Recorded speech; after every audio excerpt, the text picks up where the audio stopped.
Matters of Concern, la matière outil à penser.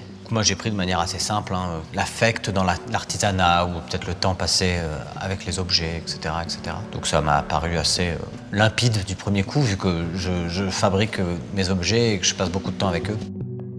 Si je parlais de l'exposition aujourd'hui, je parlerais moins du labyrinthe qu'au début. Je pense que c'était plus un départ. Maintenant, on va plus parler de murs et de simèse que d'un labyrinthe. On se perd pas vraiment.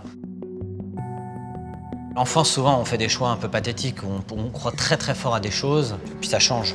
Donc du coup, c'est vrai que très souvent, quand je travaille, je repense aux choix que j'aurais pu faire adolescent. Cette expo, plus que dans d'autres, j'ai reconvoqué des choses, même dans les couleurs, j'ai reconvoqué une générosité, peut-être un peu formelle, que j'avais plutôt cadrée récemment, que j'avais un peu enlevé. Et là, c'est vrai que je suis revenu à des choses plus colorées, des formes plus simples, des signes.